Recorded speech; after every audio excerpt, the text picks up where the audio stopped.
When New Orleans homeowner Vincent Marcello decided to install a backyard swimming pool, he first decided to consult with an archaeologist, since he knew that the nearby area had once been home to St. Peter's Cemetery, the city's first burial grounds. A test dig proved that this had been a smart move, as the archaeologist's shovel hit solid wood after only 4 feet of digging. Because of state laws which require respectful treatment of human remains, crews were brought in to dig up 15 coffins which were eventually found in Vincent's yard. The remains were analyzed before being reburied in a state cemetery. Incidents like these are somewhat common in New Orleans, a very old city with many long-forgotten burial grounds. Construction of a condominium complex in the 1980s turned up skeletal remains from a different section of St. Peter's, as did the widening of Canal Boulevard around the same time. Mr. Marcello says that the discovery does not bother him at all, even though several coffins that were unable to be removed will remain in the ground underneath his new pool.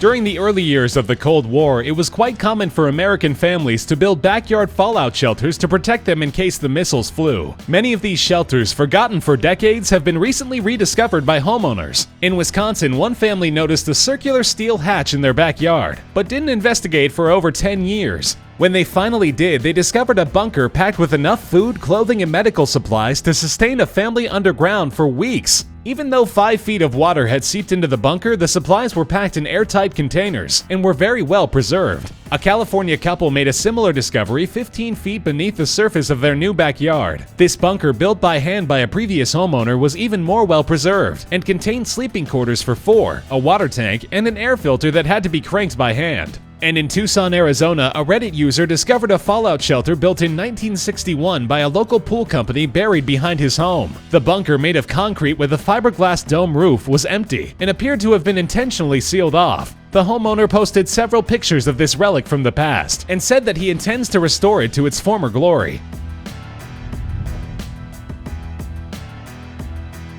When an unidentified Austrian man decided to expand his backyard pond in 2007, he was not expecting to make an important cultural and historical contribution to his country. But one by one, he began finding strange objects clotted with dirt. Overall, he dug up over 200 of these objects, stored them in boxes in his basement, and mostly forgot about them until 2010, when he rediscovered them while preparing for a move. He began cleaning them off with common household cleaners, only to discover that he was sitting on a treasure trove of medieval jewelry. An Austrian federal agency was brought in to examine the find and determined the treasure to be over 650 years old.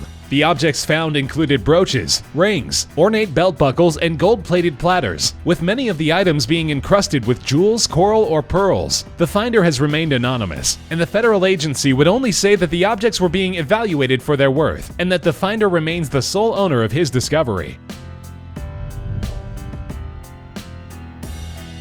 When Southern California resident Mac Reed began having trouble with his hot tub, he called up a technician to help him figure out the problem. But underneath the hot tub, they found a much bigger problem: an army green bag absolutely stuffed full of drugs. The bag contained vacuum-sealed packages, bags, and jars full of marijuana and hashish, all neatly labeled by strain. To make matters worse, Mac found upon calling the police that they were not exactly eager to help. He was told that everyone in his area was busy, and that if he liked, he could simply drive the 20-pound bag of drugs down to the police station himself. Mac pointed out that this may not be a good idea, and ended up waiting most of the day for a supervisor to come out to his house, all while hoping that whoever left the bag wouldn't be back anytime soon. The stash ended up having a street value of about $175,000. So that the bag's mysterious owner would know it had been found, Mac taped a small poster to the hot tub's maintenance hatch which reads, "We found it and called LAPD. They confiscated it and now are watching the place. Sorry."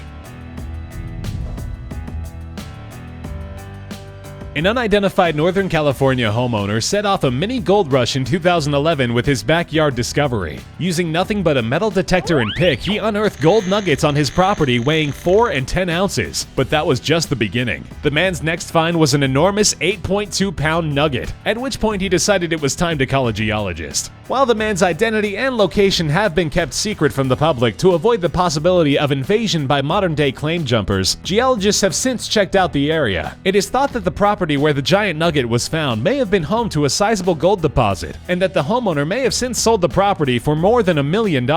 While the discovery of new gold deposits such as this one are quite common, nuggets of this size are very rare. It was sold at auction just a few months after the discovery for $460,000.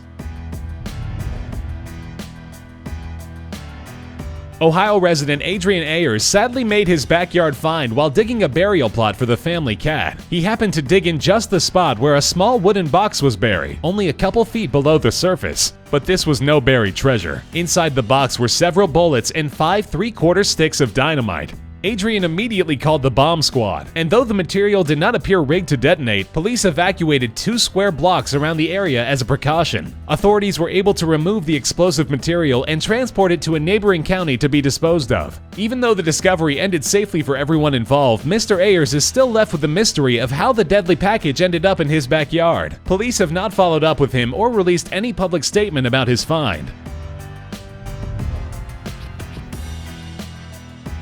Gary Johnson first made his discovery as a teenager while exploring the creek behind his family's California home. It appeared to be a large fossil lodged inside a half-ton boulder, but when he contacted a local museum, they decided not to add it to their collection. Decades later, when a sperm whale fossil was found in a nearby school, Gary decided to try again, and this time the Natural History Museum of Los Angeles County paid attention. They determined that the fossil belonged to a very rare species of whale, of which there are only 20 known fossils in existence. It is estimated to be between 16 and 17 million years old, and in order to carefully extract it, the services of the Los Angeles County Search and Rescue Team were required. The team agreed to try this as a training exercise, reasoning that anything they might ever have to airlift in the future could not possibly be as large or heavy as the massive fossil. It was successfully transported to the museum and entered into their research collection for study.